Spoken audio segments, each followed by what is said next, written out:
예, 지금, 한동훈 이제 비대위원장이 이제 국민의힘을 장악을 했습니다. 장악을 했고, 전반적인 평가도 좀 해주시고, 또 많은 분들이, 걱정 반, 그리고 또 어떤 뭐 하여튼 걱정을 상당히 많이 하시는 것 같기는 해요.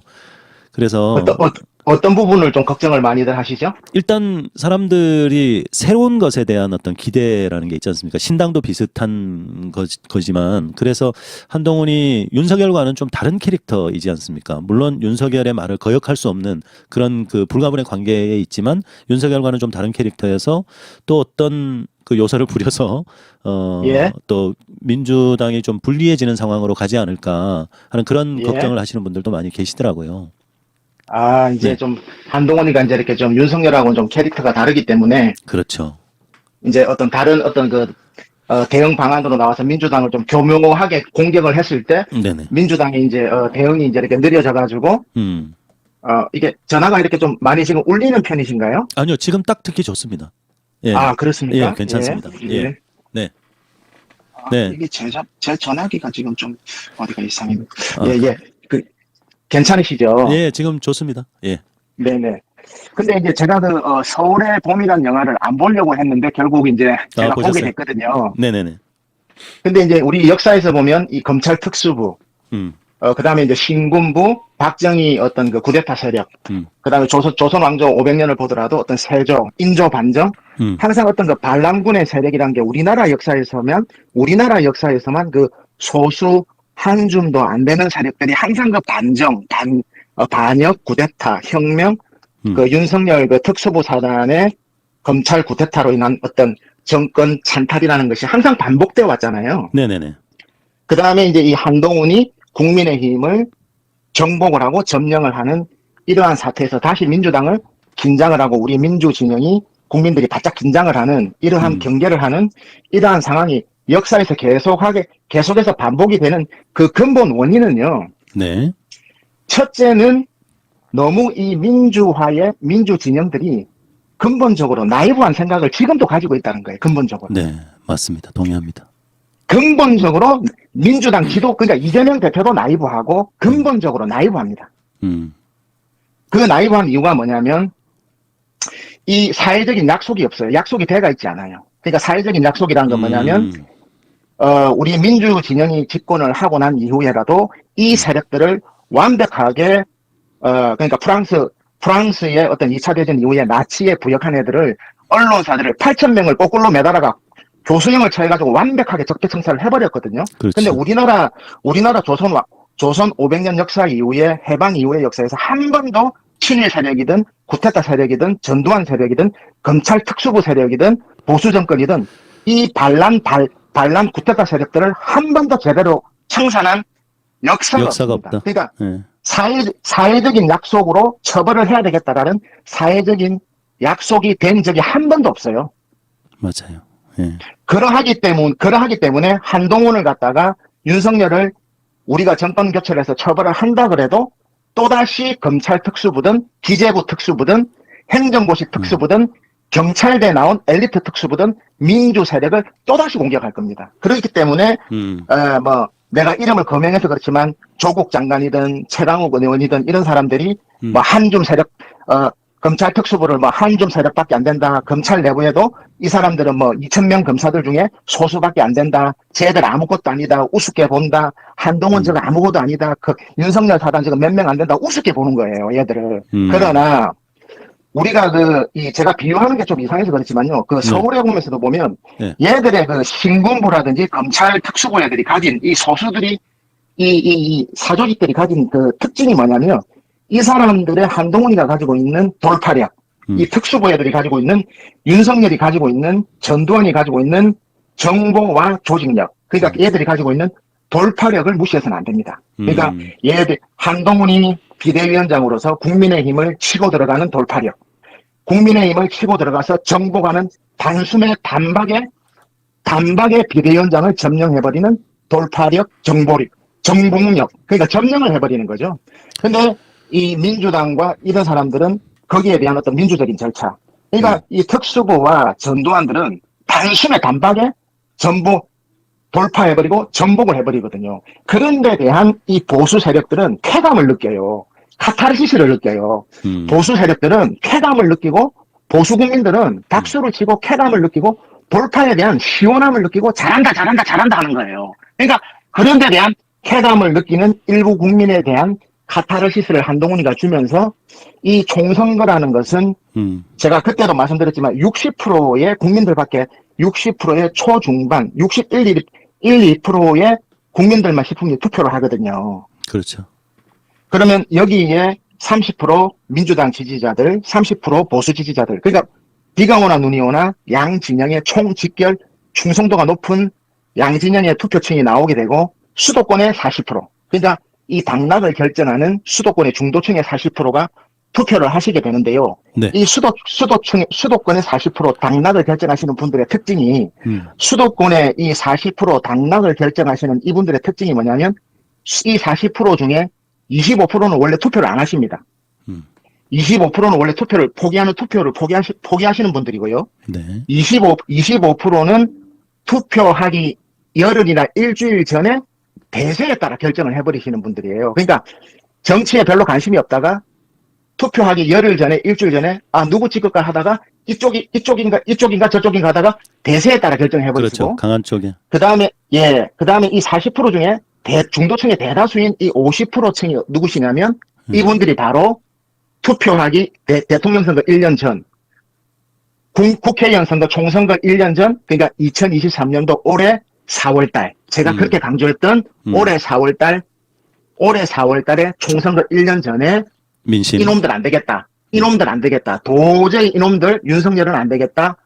이놈들은 내가 반드시 혼을 내야 되겠다라고 1년 전쯤에 딱 벌써 보복 투표를 해서 결정을 하시는 분들이 중도층이 한 50%가 결정을 하고 이미 마음의 결심을 하신 분들이거든요.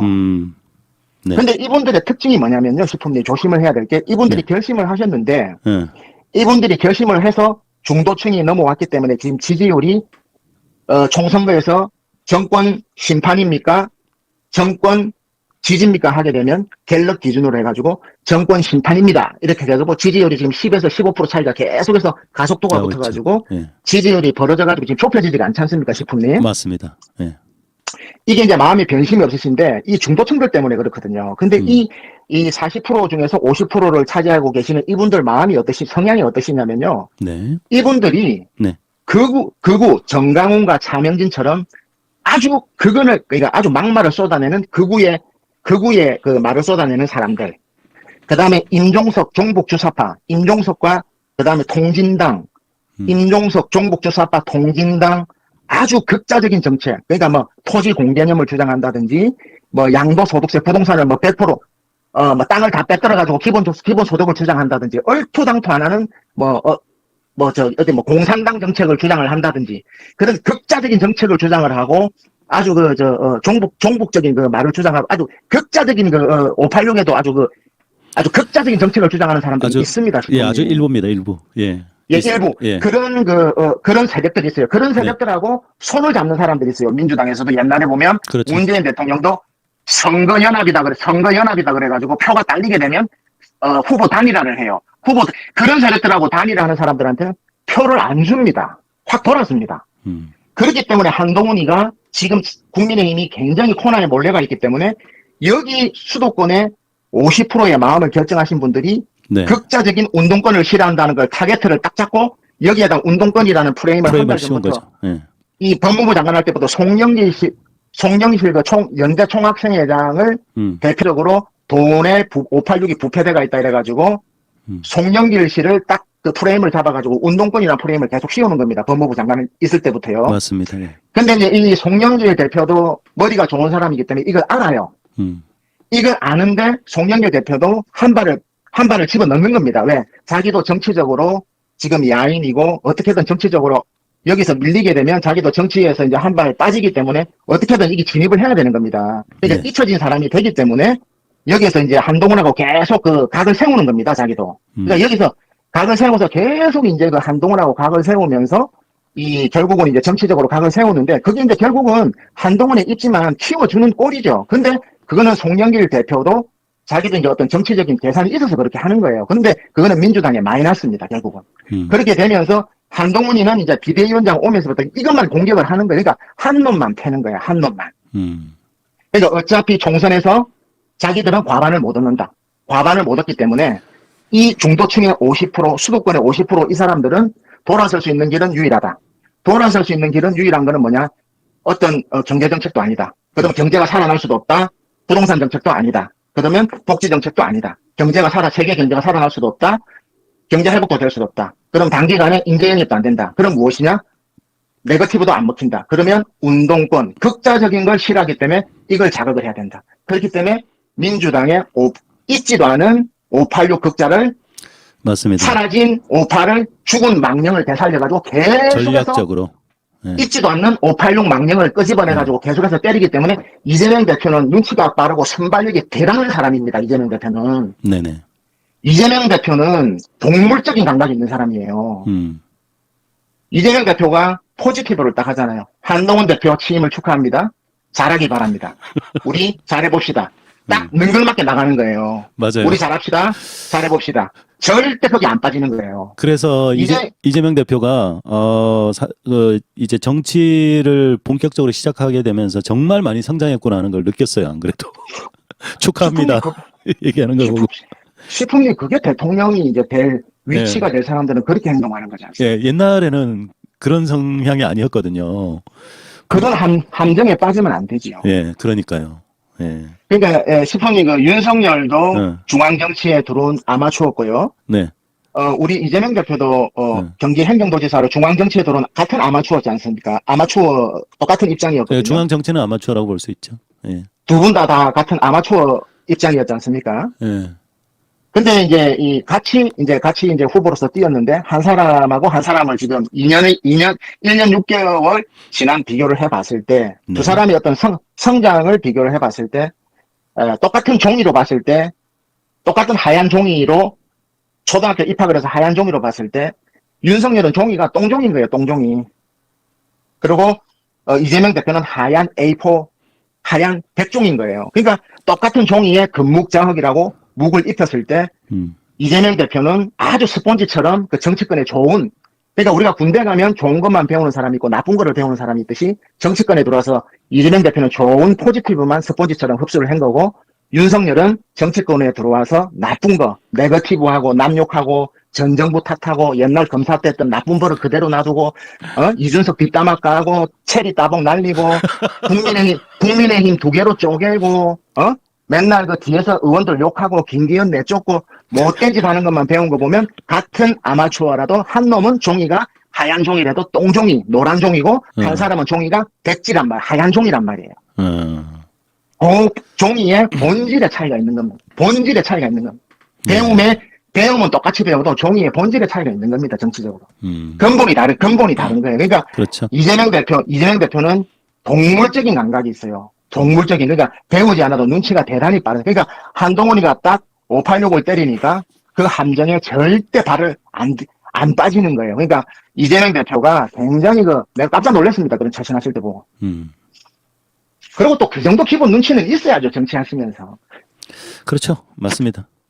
한동훈이가 굉장히 머리가 복잡할 겁니다. 왜 이 함정에 딱 걸려들지 이 말싸움에 딱 걸려들어야 맞아요. 걸려들어야 되는데. 지도부가. 예.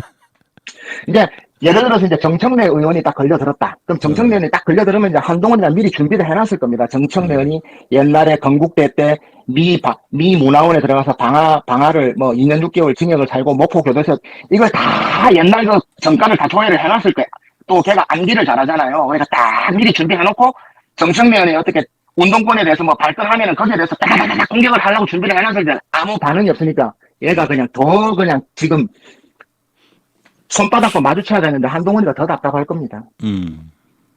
그렇군요. 그러니까 이 586이라는 이 망령을 끄집어내가지고 계속 이슈화를 지금 시키고 싶은 거예요, 지금. 그렇군요. 그러니까 이 전략에 절대 말려들면 안 됩니다. 이 중도층의 50%의 수도권에 계시는 분들은 수도권의 50%의 당락을 결정하시는 분들은 시끄러운 거를 굉장히 싫어하세요. 이 정치권에서 서로 막말을 하고 싸우고 쥐어뜯고 싸우고 극언을 하고 극단적인 말을 쓰고 극단적인 정책을 내는 거를 극도로 싫어하시는 분들이에요. 우리 국민들이. 그렇죠. 특히 수도권에 계시는 분들이 그래요. 네. 자, 그래서 이제 민주당이 이제 지금은 그 이재명 대표께서 잘 대응하고 있다라는 거죠.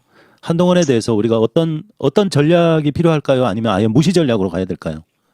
이렇게 포지티브로 나가시다 보면 일단 지지율이 네. 이 사회과학적으로 지지율이 모든 거를 말해주기 때문에 지지율이 이제 매일매일 발표가 이제 계속해서 이제 기간에서 이제 더 많이 발표가 될 텐데요.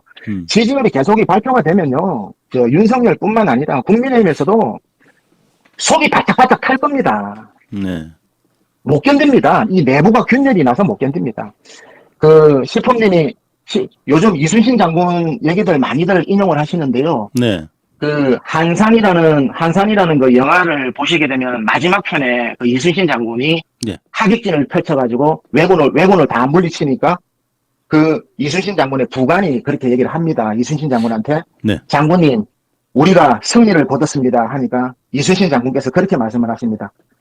승리 가지고는 안 된다. 압도적 승리를 거두어야 된다. 이렇게 얘기를 하시거든요. 민주당은 이 총선의 승리가 필요한 게 아닙니다.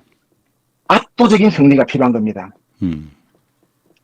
이순신 장군이 한산 대첩에서 압도적 승리를 하객진을 펼쳐가지고 이뤄냈기 때문에 토요토미 히데요시가 다시는 이순신 장군한테 덤빈다는 생각을 못했답니다. 저 한산 대첩 이후에요. 그렇죠. 압도적 승리를 한산 대첩에서 이순신 장군께서 이끌어냈기 때문에 그 이후에 이 외놈들이 토요토미 히데요시가 다시는 이순신 장군한테 덤비지를 못했답니다.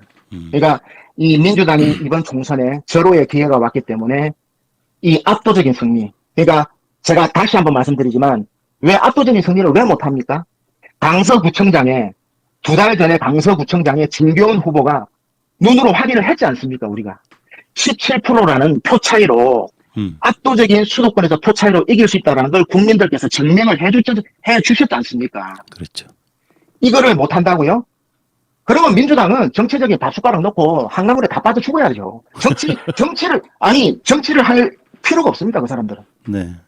이길 때가 확실하게 얘기해야 된다. 2달 전에 강서 국민들께서 17%로 너희들이 총선에서 수도권에서 압승을 해봐라고 17%라는 압도적인 표차로 이기라고 수도권 국민들께서 증명을 해 주셨는데, 네. 그걸 6개월 안에 그걸 유지를 못하고, 예를 들어서 3, 4% 차이로 이긴다? 그거는 이기는 의미가 없는 겁니다, 시풍님. 맞습니다.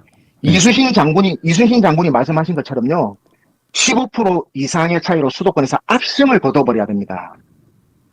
그렇게 되면요, 지금 이 국민의힘의 인재 영입이 안 되고 있고요. 그 다음에 재벌들이 인재 영입이 안 되는 동시에 재벌들의 후원금과 돈이 안 가고요. 지금 이재용 삼성뿐만 아니라 재벌들이 이 국민의힘 쪽에 다 등을 돌리고 있어요. 그러면 국민의힘은 완전히 개멸돼 버리면요.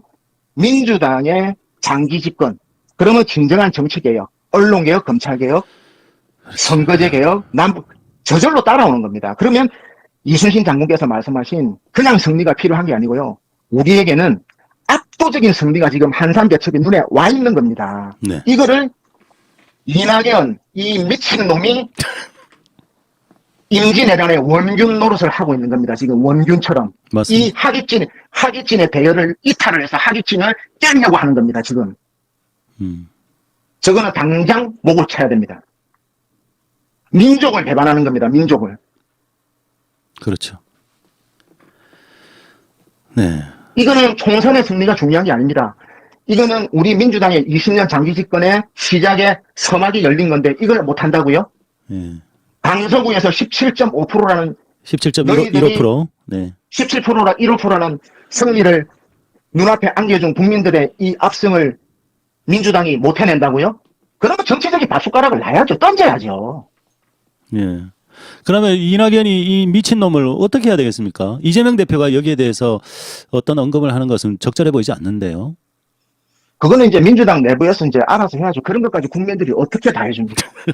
알겠습니다. 이낙연이 이 미친놈을 빨리 참수를 해야 그러니까 되는데. 한산 대첩에서도 그 하객진을 펼치려고 하는데 끊임없이 원균과 선조가 그 하객진을 이탈을 시키지 않습니까? 그 날개를 조직을 깨려고 끊임없이 내부에서 그 공을 깨려고 하지 않습니까? 지금 이번에 17% 이상 수도권에서 보수 국민의힘이 그 윤석열이가 깨져버리면요 200석, 180석이 중요한 게 아닙니다. 국민의힘은 보수는 완전 개멸돼 버립니다. 도요토미 히데요시가 이순신 장군한테 다시는 덤비지 못하듯이요. 보수는 저쪽으로는 사람과 돈이 절대 가지 않습니다. 그러면 보수는 완전 개멸돼 버립니다. 그렇죠. 예. 우리한테 덤비지를 못해요. 그러니까 그냥 한 번의 총선의 승리가 아닙니다. 그러니까 이번에 확실한 기회를 흐름을 잡아야 된다. 예, 그리고 싶으니 제가 이거는 1년 전부터 말씀드렸지만요. 네. 2016년도, 2020년도, 2024년도 연속해서 민주당이 총선을 3번을 연속해서 승리를 하는 겁니다. 이 의미라는 거는요, 의회의 권력이 연속 3회 민주당이 3번을 연속해서 승리를 하는 거예요. 이거는 70년 해방 이후에 70년 연속 민주당이 3회 이상 연속 승리한 게 최초입니다. 네. 이거는 3연승을 한다는 거는요, 이거는 보수가 완전히 개멸된다는 신호탄인 거예요. 그렇죠. 이거는 민주당의 장기 집권이 완성이 된다는 겁니다. 민주당은 그렇게 생각 안 하지만 우리 부동산뿐만 아니라 경제계의 보수 경제 기득권들은 그렇게 정치권을 분석하고 있어요. 민주당만 그렇게 생각 안 하고 있어요. 민주당만. 그러니까 뭐죠? 검찰 특수부, 신군부, 쿠데타 세력, 항상 반란 세력들한테, 홍남기 기대부들한테 항상 돌파당하고 뚫리고 점령당하고 한동훈한테 농락당하고 윤석열한테 뚫리고 법사위 뺏기고 점령당하고 전복당하고 우습게 보는 거예요. 걔들을. 쟤들은 우리가 언제든지 제압할 수 있다. 검사들은 20명밖에 안 된다. 특수부 애들 소수밖에 안 된다. 쟤들은 한중 세력밖에 안 된다. 우습게 보는 거예요. 근데 걔들한테 항상 돌파당하는 거예요. 그러니까 윤석열이가 고개 도리도리 하면서 저는 사람한테 충성하지 않습니다 하면서 돌파하고 추미애 장군 들이받고 조국 장관 들이받고 하니까 국민들이 어떡합니까? 손흥민이가 맨체스터 유나이티드에서 돌파하면 국민들이 쾌감을 느끼듯이 윤석열한테 보수들부터 국민들이 쾌감을 느낀 거 아닙니까? 이야, 조국 장관 들이받네. 사람한테 충성하지 않네. 추미애 장관 들이받. 네, 손흥민이는 맨유에 있지 않았습니다. 예. 죄송합니다. 토트넘입니다. 토트넘이.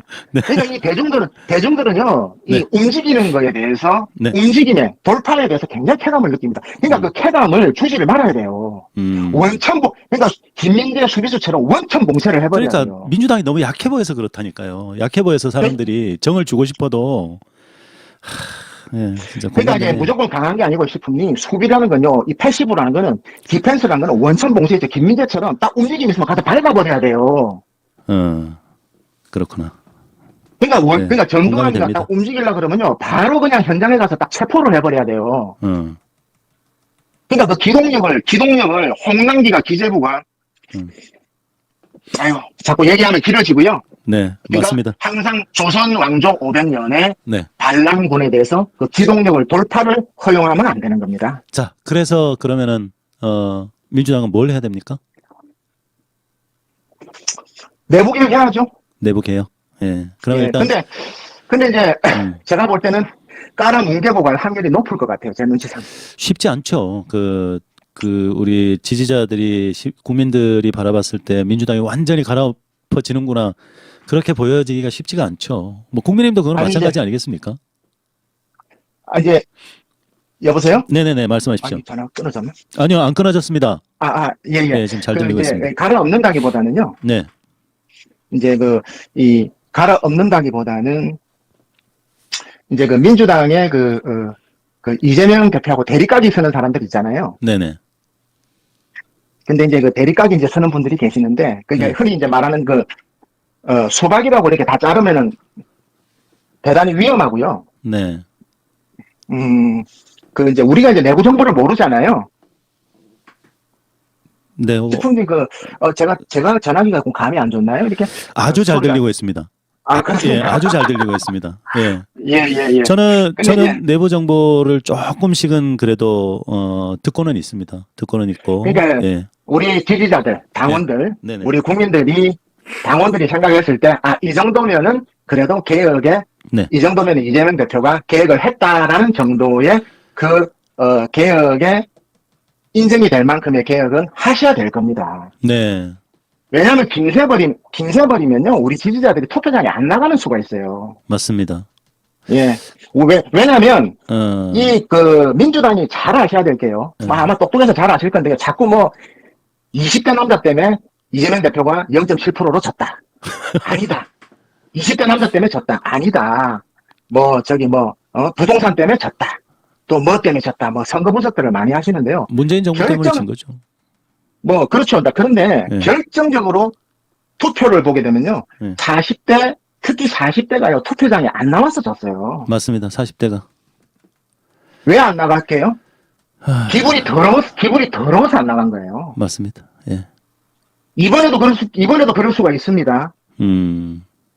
그거는 민주당 책임입니다. 그러니까 20대 남자 표를 잡으려고 하지 말고요. 그러니까 제가 자꾸 항상 이순신 장군을 말씀을 드리는데, 제가 이순신 장군 연구를 많이 했습니다. 시품님. 제가 네. 이순신 장군 되게 좋아해요. 네네네. 예, 책도 많이 보고요. 근데 이순신 장군은 승리의 요건이요.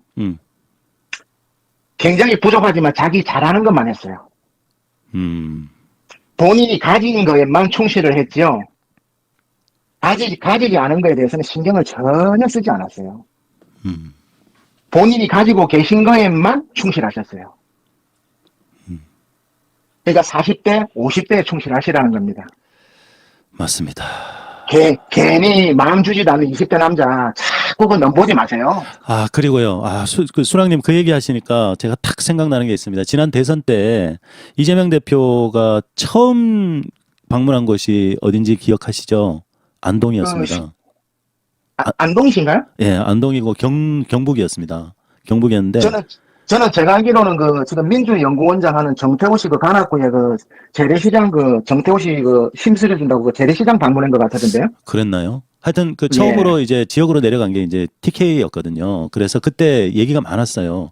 무슨 TK를 가냐? 지금 가려면 PK를 가라. 이렇게 이제 조언을 했는데 결국은 안동으로 갔거든요. 그게 거의 시작이었던 것으로 제가 기억을 하는데, 그러니까 안 되는데 효율적으로 했어야 되는데. 책사들 없나요? 전략 책사들이 있는데 그때 이제 의견이 갈렸다니까요. 그래서 후보께서 TK를 먼저, 안동을 먼저 이렇게 얘기가 나왔던 것으로 알아요. 그래서 이재명 대표가 욕심이 좀 많아요. 그래도 내 고향인데 이런 게 좀 있었나 봐. 그래서 아니다. 가려면 PK를 먼저 가라. 이렇게 얘기를 했었는데 그때 안동 쪽으로 간 것이 생각이 나네요. 시프님 제 얘기에 약간 동의가 되시죠? 네, 저야 동의가 되죠. 근데 오늘 이제 우리 수랑님께서 발언하시는 것이 못 모르고 들으시는 분은 도대체 이 사람 누구 편이야 이렇게 바라보실 수 있는 약간의 어떤 그런 뉘앙스는 좀 있었습니다. 저는 절대 오해하지 않고요. 예, 한두 분 정도 아니 왜 문통 까냐 문재인 까면은 지금 갈라치기 하는 거다 이런 분 한두 분 계시고요. 제가 5분 차단했는데 문재인 대통령 얘기는 한마디도 안 했어요. 제가 했잖아요. 제가 그래서 민주당을 욕하면 지금 갈라치기 하는 거다. 선거에 불리하다. 그러니까 민주당 욕하지 마라 하시는 분이 한두 분, 두어 분 계셨어요. 두어 분 계셨는데. 어디나 그런 분 계시니까 저는 신경 안 쓰고. 근데 시풍님. 네. 제가 이제 한마디로 첨언해서 더 말씀드리면은요. 네. 삼국지의 조조가 유비를 바라보면서 그런 말을 하잖아요. 네. 얻는 자와 백성들의 마음을 얻는 자와 사는 자.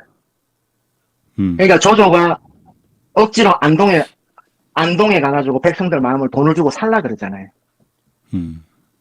세금 혜택 주고 도로 놔주고 모 심어주고 백성들 혜택 주고 육군사관학교 지어줄게. 안동에 육군사관학교 지어줄게. 안동에 있는 백성들 마음을 돈을 정책을 주면서 돈을 주고 마음을 살라 그러잖아요. 그러니까 조조가 백성들 마음을 돈을 주고 살라 그러잖아요. 삼국지에서. 네네. 근데 유비는 능력도 없는데 백성들 마음을 얻잖아요. 정책을 하나도 안 주는데. 그러니까 조조가 꿈을 깨잖아요. 유비는 아무것도 안 하는데 백성들 마음을 그냥 얻는데 자기는 세금도 깎아주고 도로도 놔주고 교량도 놔주는데 백성들이 조조한테 마음을 안 주잖아요. 표를 안 주잖아요. 그러니까 대구나 20대 남자들한테 억지로 해준다고 우리 백성들이요 민주당하고 이재명 대표한테 마음 안 줍니다. 우리 국민들이, 백성들이, 대중들이 그렇게 단순하지 않아요.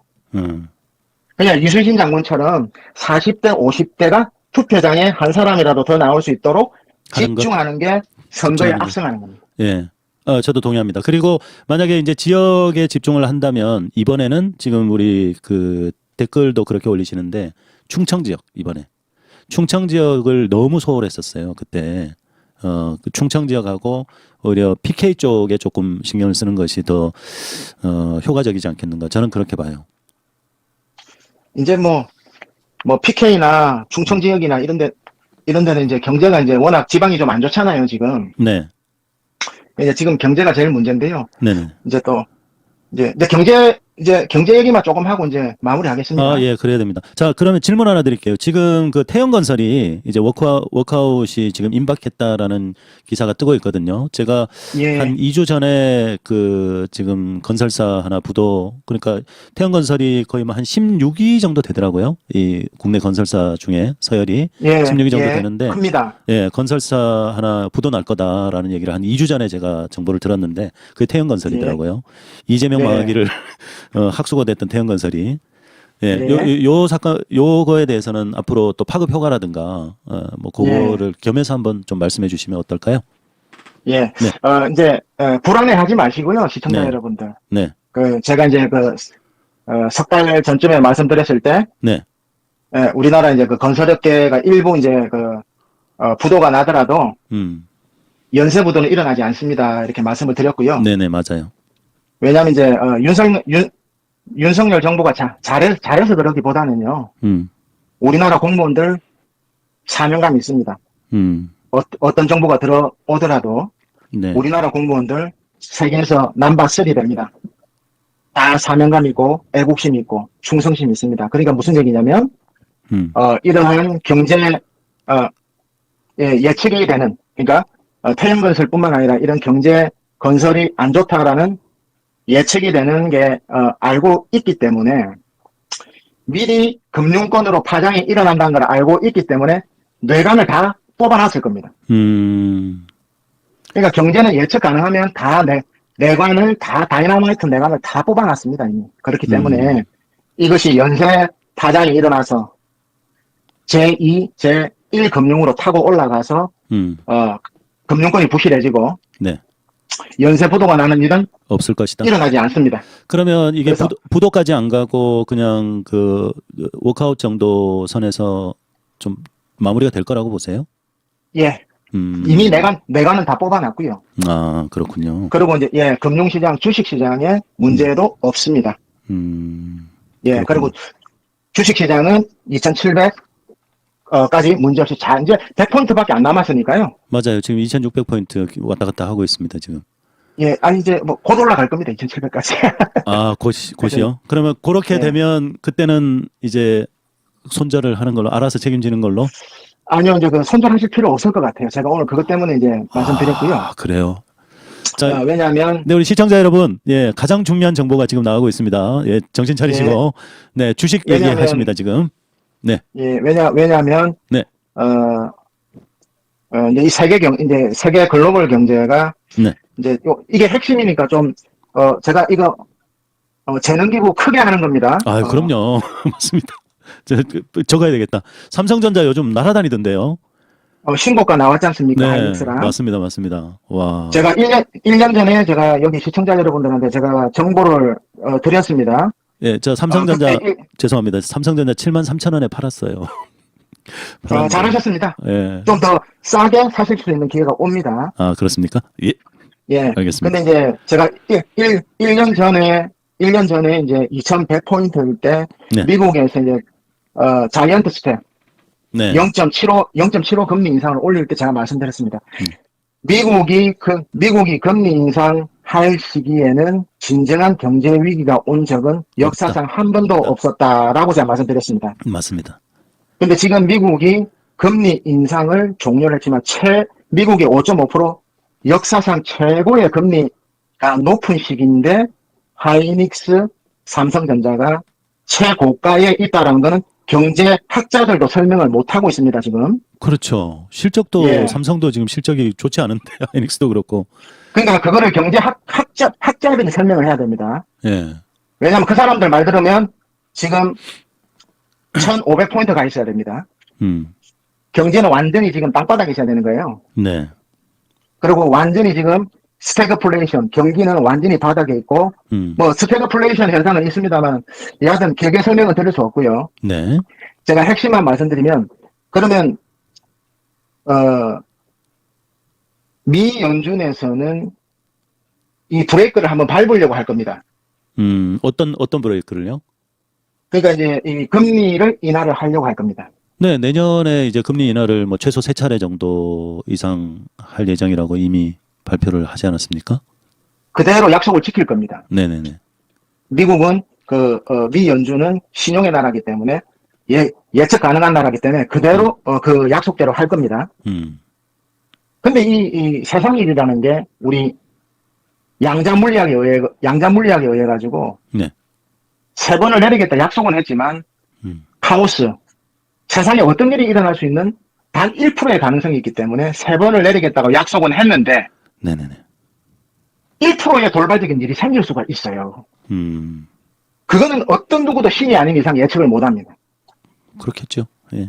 근데 이제 그 가능성을 배제를 했을 때는 거의 90%는 큰 위기는 없습니다. 그러니까 3번을 브레이크를 밟으려고 할 겁니다. 미 연준에서는요. 네. 그러니까 미 연준의 장기적인 목표는 경제를 완전히 망가뜨려가지고 엉망으로 만들려는 목적이 아니고요. 네. 너무나도 지금 물가가 높고 과열대가 있기 때문에 악셀레라를 너무 세게 밟았기 때문에 브레이크를 제가 이제 비유를 하는 겁니다. 고속도로 150km를 밟았기 때문에 브레이크를 3번을 네. 살짝 속도를 밟아가지고 그렇구나. 경제를 80km의 정상 속도로 이렇게 살짝 돌리려는 목적입니다. 네.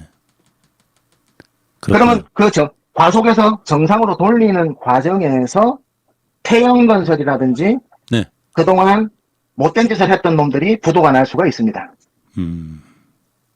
왜 못된 짓을 했냐?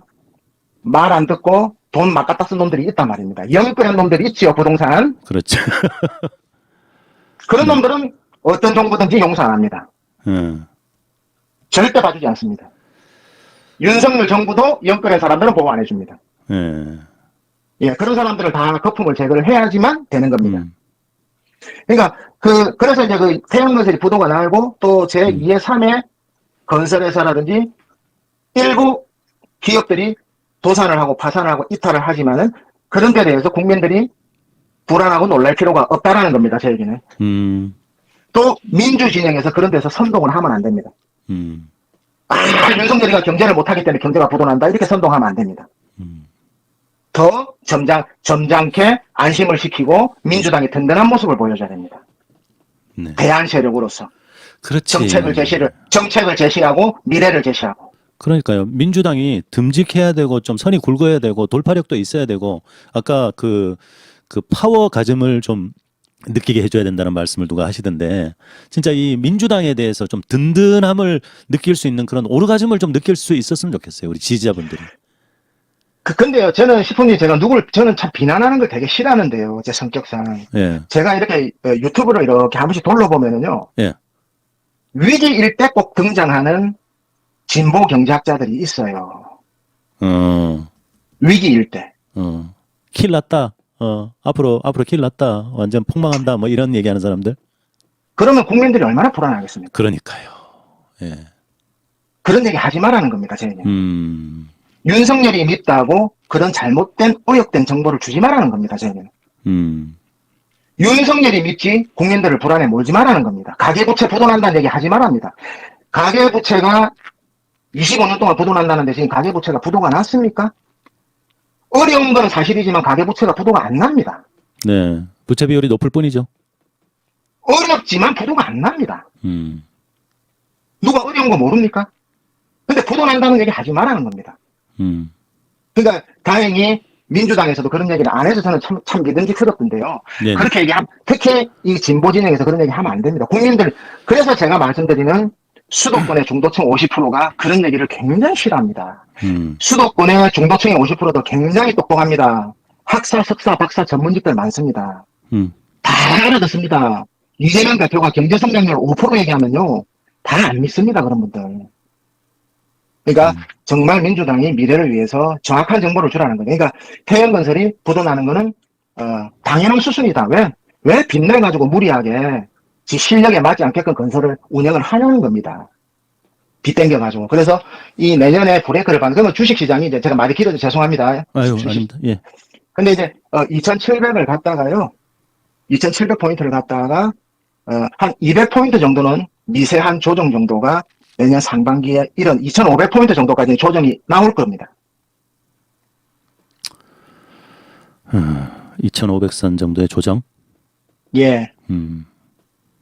그리고 또 상당폭이 또 주식이 올라갈 겁니다. 그게 그 언제쯤, 상당폭, 언제쯤일까요? 그러니까 상저하고죠. 그러니까 네. 내년, 상반기에는, 내년 3월달, 내년 3월달부터 이제 미국에서 미 연준에서 금리를 인하한다 그랬으니까요. 네네네. 인하하기 전에 2월달부터 미국부터 한국 주식이 조정이 들어갈 겁니다. 조정이 들어가면서, 한 3개월 정도, 100일 정도 네. 아주 지루한 조정장이 전 세계가 시작이 될 겁니다. 그러면서 지루하게 조정이 되면서 주식시장이 아주 휴식기간을 보낼 겁니다. 그 휴식기간을 지나야지만 진정한 다시 제2의 상승기가 나올 겁니다. 그러면 내년 총선 끝나고 바로 이게 뛰는 게 아니고요? 내년 총선? 그게 이제 총선 이용하고 맞물리죠 싶은데. 그렇군요. 예, 네. 그리고 알겠습니다. 거기에 딱 트럼프하고 바이든하고 대통령 선거 전하고 딱 맞물리죠. 네. 그래서 항상 미국 대통령 선거 전에는 미국 주식시장이 역사적으로 항상 상승을 했습니다. 그러니까 늘 내년 대선 미 대선 전에는 주식시장이 좀 상승을 할 것이다. 예. 그렇군요. 그리고 이제 또 중요한 그 아주 역사적인 우리나라의 경제적인 전환점이 나왔는데요. 네네. 제가 늘 식품 시청자 여러분하고 식품님한테 강조적으로 말씀드리는 건데요. 부동산으로 돈 버는 시대는 이미 부동산 종원은 우리나라가 끝났습니다. 부동산으로 돈 못 법니다, 이제. 이제는? 네. 벌써 이미 2022년도로 부동산 종원은 끝났습니다. 부동산으로 돈을 버는 시대는 끝났습니다. 그래야 이제 부동산 수익률은 은행 예금 수익률보다 10% 정도밖에 안 되기 때문에 예. 부동산 투자를 해서 세금을 제하고 관리비를 제하고 건강보험료를 제하고 그 다음에 유지비를 제하고 그 다음에 장기간 보유료를 제하고 물가 상승률을 제하고 나면은 실질적인 손해지는 인플레이션을 제하고 나면 손해지는 수익률이 실질적으로 없기 때문에 장기 보유를 했을 때 부동산에 대한 수익이 없는 시대에 이미 진입을 했기 때문에 부동산으로 인한 수익이 없습니다. 그래서 부동산의 투자는 이미 종언을 구했습니다. 왜냐? 우리나라가 3만 불, 1인당 국민소득 3만 불을 진입을 했기 때문에 그렇습니다. 그렇군요. 예. 그래서 우리나라는 1인당 10,000불에서 3만 불 시대가 부동산 시대지 3만 불에서 5만 불 시대는 금융 시대로 접어들었습니다. 그렇군요. 그래서 저희들도 부동산 경제연구소를 이미 5년 전부터 저희 부동산 경제연구소도 제가 누누이 말씀드렸지만 모든 부동산 청산을 다 하고 5년 전부터 두산그룹이 맥주 주류그룹에서 중공업으로 구조조정 M&A를 다 탈바꿈을 했듯이 시프님 저희들도 부동산 청산을 다 하고 이미 그러시군요. 예, 이미 벌써 이제 금융으로 이제 구조조정을 다 했거든요. 그리고 올해 수출이 안 돼서 한국이 굉장히 어렵다. 네. 이제 뉴스에 많이 접하셨지만 네네. 이제 그게 이제 그래서 이제 항상 언론이 정보의 비대칭만 이제 여러분들한테 공급을 해서 정보의 이제 비대칭으로 어려움을 겪으시는데요. 우리나라가 올해 첫 해입니다. 그러니까 경상수지가 이제 일부 흑자가 났는데요. 무역수지에서는 적자가 났습니다. 그러니까 수출에서는 적자가 났는데요. 본원수지, 그러니까 우리나라가 미국에 주식 투자하고 배당 이득을 얻고 본원수지죠, 본원수지. 네. 본원 수지에서는 첫 흑자가 난 해가 대한민국의 역사상 올해가 처음입니다. 그래서 합산했을 때 수출에서 무역 수지에서 적자가 난 것을 합산했을 때 경상수지가 미세하게 흑자가 난 해가 올해 첫 해입니다. 그러니까 즉 영국과 일본처럼 수출로 먹고 사는 나라가 아니고 금융으로 먹고 사는 나라로 돌아선 해가 올해 첫 해가 된 겁니다. 그래서 오늘 교육부에서 발표한 2028년도 수능 과목에서 이과, 네. 반도체학과, 컴퓨터공학과, 심화, 수학, 미적, 기하, 벡터 과목을 다 제외해버렸습니다. 네, 그리고 이 기업에서 요구하는 경제학 과목을 수능에 채택을 해달라고 기업에서 요구했는데 교육부에서 그거는 채택을 하지 않았습니다. 그러니까 앞으로 우리나라는 이제 영국처럼 네. 보는 수지로 그러니까 이제 금융 투자로 산업이 급속도로 변화하는 첫 해의 신호탄을 알렸다. 이런 뜻이 있습니다. 알겠습니다. 아이고 오늘 예. 많은 정보를 주셨습니다. 예, 그래서 제가 생각했던 것보다는요, 식품님, 네네. 글로벌 경제, 엄청난 경제 위기는 없다. 그러나 제가 이제 말씀드린 건 L자형 장기 불황 있죠, L자. 네네. 그러니까 이제 고금리, 그러니까 3%의 고금리 상태. 그러니까, 미 연준의 3%니까 시중금리가 한 5% 되겠죠. 그렇죠. 5%의 장기 고금리 상태가 2029년도까지 굉장히 상당 기간 고금리 상태가 지속이 되기 때문에 네. 이 저소득이나 취약계층들은 정말 견디기가 힘들 겁니다. 우리 힘든 사회가. 상황이 된다. 예, 그렇군요. 예, 정말 견디기가 힘들 겁니다. 이 사회가. 네. 알겠습니다. 네, 예. 네. 마무리하겠습니다. 예. 수랑님 감사합니다. 네, 예. 시부님 건강 관리 잘하시고요. 네. 따로 연락 한번 드리겠습니다. 네, 한동훈한테 절대 그 운동권 프레임 말려들면 안 됩니다. 알겠습니다. 네. 오늘 네네. 인터뷰 참여해 주셔서 감사합니다. 네, 고맙습니다. 네. 네, 들어가세요. 네. 네. 네, 마지막에 뭐 주식 문제라든지 또 경제 전망에 대해서 또 아주 귀중한 정보를 주셨어요. 판단은 여러분들이 하시고 예전에 하신 것보다는 조금 좀 더 나은 전망을 해주셨어요. 주식이 한 2,600선은 넘어갈 것이다라고 했는데 한 2,700선까지는 갈 것이다. 그리고 한번 조정기를 거치고 다시 어느 정도 상승할 모멘텀이 있다 정도로 이렇게 전망을 해 주셨습니다. 그리고 이제는 한국도 더 이상 이제 부동산으로 돈 버는 시대에는 이미 넘어갔다라는 얘기도 해 주셨네요.